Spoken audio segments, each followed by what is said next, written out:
രതീഷാണ്. ഞാൻ പെരവഞ്ചേരി പഞ്ചായത്തിലാണ് നിൽക്കുന്നത്.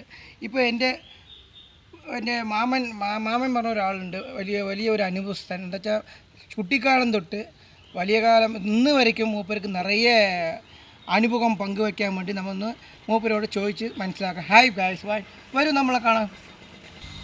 മാമ, നിങ്ങളുടെ കുട്ടിക്കാലം തൊട്ട് അനുഭവങ്ങൾ, എന്തുകൊണ്ട് നിങ്ങളുടെ പേര് വന്ന് മുനിയപ്പൻ വെച്ച് എല്ലാവർക്കും ഒരു ഡൗട്ടാണ്. അപ്പോൾ എന്താണെന്നുള്ളത് അറിയാതെ അപ്പോൾ ഈ മുനിയപ്പൻ എന്നുള്ള ഒരു ഡൗട്ടൊന്ന് ക്ലിയർ. എൻ്റെ അമ്മ 10 പ്രസവം നടത്തിയതാണ്. 56, 28 ദിവസം വരുമ്പോഴേക്കും തന്നെ മരണപ്പെട്ടു പോകുന്നു. അപ്പം എന്നെ 4ാമതായിട്ട് പ്രസവിച്ച് ഞാനൊരു ആൺകുട്ടിയെ കിട്ടി. അപ്പോൾ ഈ കുട്ടിയുടെ എൻ്റെ അച്ഛൻ്റെ അമ്മ അവർക്കൊരു സംശയം, ഈ കിഴക്കൻ മേഖലയായപ്പോൾ കുറച്ച് പ്രേതബാധ അതും ഇതൊക്കെ വേണ്ടിയിട്ട് അവർക്ക് അന്ധവിശ്വാസം കൂടുതലായിരുന്നു. അവരെന്നെ ഒരു അമ്പലത്തിൽ കൊണ്ടുപോയി, അവിടെ പ്രശസ്തിയുള്ള ഒരു അമ്പലമാണ് വാളയാറിൻ്റെ അവിടെ, കേരള ബോർഡർ. അവിടെ ഒരു മുനിയപ്പൻ ക്ഷേത്രമുണ്ട്. ആ ക്ഷേത്രത്തിൽ 28 ദിവസം തൊട്ടിൽ കെട്ടി എന്നെ കിടത്തി. ഞാനതിന് രക്ഷപ്പെട്ടപ്പോൾ ആ ഭഗവാന്റെ പേര് എനിക്ക് വെച്ചു. ഇതാണ് എൻ്റെ മുനിയപ്പൻ എന്നുള്ള പേര് വരാനുള്ള ഏക കാരണം. അപ്പോൾ നമ്മുടെ മാമനെ കുട്ടിക്കാലം ജനിച്ച എന്താണെന്നുള്ളത്, ആ മുനിയപ്പൻ എന്നുള്ള പേര് എന്താണെന്നുള്ളത് മനസ്സിലായി. മൂപ്പരുടെ കാര്യം പറഞ്ഞിട്ടുണ്ടായിരുന്നു. പക്ഷേ ഇപ്പോൾ നമ്മൾക്ക് മാമൻ്റെ കാലഘട്ടം, ഈ ചെറുപ്പം തൊട്ട് ഈ വലിയ എന്തൊക്കെ അനുഭവമുണ്ട് എന്നുള്ളത് ഒന്ന് ഞങ്ങൾക്കൊന്ന് പറഞ്ഞു തരും മാമ. എൻ്റെ കുട്ടിക്കാലത്തിൽ നിന്ന് എൻ്റെ വിദ്യാഭ്യാസം കേട്ട ഇപ്പം എൻ്റെ മരുമക്കൾ തന്നെ ചിരിക്കും. ഞാൻ 5ാം ക്ലാസ് വരെ പഠിച്ചിട്ടുള്ളൂ. കാരണം അപ്പോൾ ഞങ്ങൾ വലിയ സാമ്പത്തികമുള്ളവരൊന്നുമല്ല. 5ാം വയസ്സ് കഴിഞ്ഞ് 12ാമത്തെ വയസ്സിൽ ഞാനൊരു കടജോലി ചെയ്തവനാണ്. കടയ്ക്ക് ജോലിക്ക് പോയി, കടയിൽ നിന്ന് അതിന്ന് എനിക്ക് എൻ്റെ പ്രവർത്തനം കണ്ടുകൊണ്ട് അന്ന് 60 രൂപയാണ് ഒരു മാസം പണിയെടുത്ത് കിട്ടുന്ന ശമ്പളം. അത് ഞാൻ 5 മാസം ആ പൈസ എനിക്ക് അവർ 120 രൂപ ആ കാലത്ത് ഇട്ട് തന്നു. എന്ന് പറയുമ്പോൾ ഒരു 75 കാലഘട്ടമാണ്. അതിൽ ഈ 120 രൂപ തന്നപ്പോൾ ഞാൻ 6 മാസം അവിടെ ബാലൻസ് നിർത്തിയിട്ട്, ഒരു പെങ്ങളുണ്ട്. അച്ഛൻ വളരെ വെള്ളമടിക്കുന്ന ഒരാളാണ്. അച്ഛൻ സേവിക്കുന്ന പരിപാടിയില്ല, അങ്ങനെയുള്ളൊരു മനുഷ്യനാണ്. അപ്പം അച്ഛനെ നോക്കണം, അമ്മയെ നോക്കണം. ഒരു പെങ്ങളുണ്ട്, അവൾ പഠിത്തത്തിനൊന്നും വെറുതെ പോയിട്ടില്ല. ആ കുട്ടിക്ക് ജീവിതം ഒരു കല്യാണത്തിനെ കുറിച്ച് ഞാൻ നിർത്തിയ പണം കൊണ്ട് കുട്ടികളെ വാങ്ങിച്ചു കൊടുത്തു. ആ ആടുകുട്ടിയിലൂടെ മുട്ടിട്ടാണ് കല്യാണം നടത്തിയത്. അതിനുശേഷം ഞാൻ റാഡിസ് ഇന്ത്യ, ടാറ്റയുടെ സ്ഥാപനമായ റാഡിസ് ഇന്ത്യ കമ്പനിയിൽ ജോലിക്ക് കയറി. ഓരോ മാസത്തിലും കിട്ടുന്ന ശമ്പളത്തിൻ്റെ കുറച്ച് സേവിച്ചുകൊണ്ട് അങ്ങനെ 3 കൊല്ലം കുറച്ച് അങ്ങനെ സേവിച്ച് ഒരു 2.5 ഏക്കർ പറമ്പ് വാങ്ങിച്ചിരുന്നു, ഒരു മലയോരം.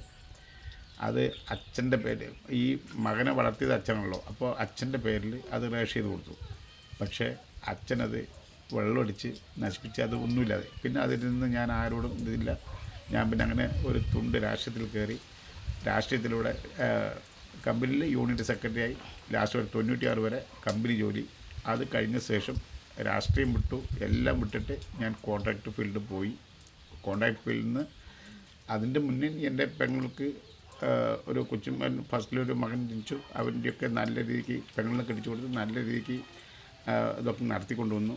അങ്ങനെ ഓരോ മക്കളും, പെങ്ങൾക്ക് 10 മക്കളാണ്. ആ 10 മക്കളുടെ കാര്യങ്ങൾക്കും എന്നാരെ കഴിയുന്ന രീതിയിൽ ഞാൻ അവരെ സംരക്ഷിച്ചു പോകുന്നു. പക്ഷേ ഇപ്പോൾ കുട്ടികൾക്ക് പ്രാപ്തന്മാരായപ്പോൾ പിന്നെ എനിക്കതിൻ്റെ ആവശ്യമില്ല. അവരെന്നെ നോക്കുന്ന സ്ഥിതിയിലാണ് ഇപ്പോൾ ഉള്ളത്. പിന്നെ ഞാൻ ഒരു രാഷ്ട്രീയത്തിലൊക്കെ വന്ന് ആ രാഷ്ട്രീയം വിട്ട് കോൺട്രാക്ട് ഫീൽഡിൽ പോയി. എനിക്ക് കല്യാണം കഴിഞ്ഞു. 3 പെൺമക്കളാണ്. ആ 3 പെൺമക്കളുടെയും നല്ല രീതിയിൽ ഞാൻ അവരെ കെട്ടിച്ചു വിട്ടു. അവരൊക്കെ നല്ല സ്റ്റാൻഡേർഡിലാണ്. അവരിനെ കൊണ്ട് എനിക്ക് ഒരു ബുദ്ധിമുട്ടും, 3 പെൺകുട്ടികളെ വേണ്ടി നാട്ടുകാർ മുഴുവനും അത് അവഗണിച്ചിട്ടുണ്ട്. ഇവൻ എന്ത് ചെയ്യും, ഏത് ചെയ്യും എന്നുള്ള രീതിയിൽ. എനിക്കത് പഠിച്ചവൻ കൂടെ തന്നെ നിന്ന് എന്നെ നല്ല ഉയർത്തിക്കൊണ്ടുവന്നു. ഞാൻ ഒന്നുമില്ലാതെ ഇരുന്നവൻ ഇന്ന് ഒരാളോടും കൈനീട്ടി ഒരു 10 രൂപ ചോദിക്കേണ്ട സിറ്റുവേഷൻ എനിക്ക് വന്നിട്ടില്ല. ഇനിയും ഭഗവാൻ അത് വരുത്തില്ല എന്നാണ് ഞാൻ വിശ്വസിക്കുന്നത്. പക്ഷേ ഇത് എൻ്റെ ജീവിതത്തിൽ തന്നെ നാട്ടുകാർക്ക് ചെയ്ത പല ഉപകാരങ്ങളുണ്ട്. ഞാൻ രാഷ്ട്രീയത്തിലുള്ളപ്പോൾ മിച്ചഭൂമിയായിട്ടും അതിൽ പെൻഷനായിട്ടും മറ്റൊരു രീതിയിൽ നാട്ടുകാർക്ക് ഒത്തിരി ഞാൻ ചെയ്തിട്ടുണ്ട്. അത് ഇപ്പം നാട്ടിലൊരു സേവനം ഞാൻ ചെയ്യുന്നുണ്ട്. അന്ന് ആ നാട്ടുകാർക്കും അവിടേക്കൊന്നും ഞങ്ങൾ വളരെ സാമ്പത്തികമായിട്ട് പിന്നോക്കം നിൽക്കുന്ന ആൾക്കാരതുകൊണ്ട് വലിയ ആൾക്കാർക്ക് ഞങ്ങൾ ഇഷ്ടമില്ലായിരുന്നു.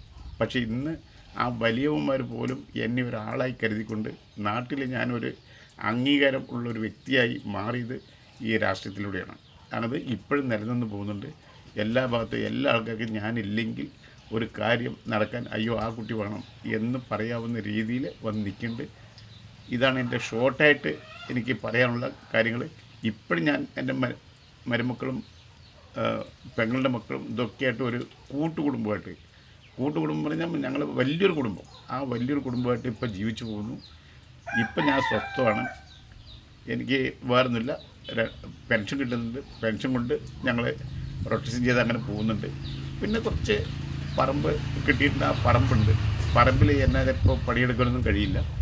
അത് വിറ്റാലും ഞങ്ങൾക്ക് എല്ലാ പിള്ളേർക്കും എന്തെങ്കിലുമൊക്കെ കൊടുക്കാനുള്ള ഒരു സാഹചര്യം ദൈവം തന്നിട്ടുണ്ട്. അതുകൊണ്ട് ഇപ്പം ഞാൻ മുന്നിൽ നടന്നുകൊണ്ടിരിക്കുക.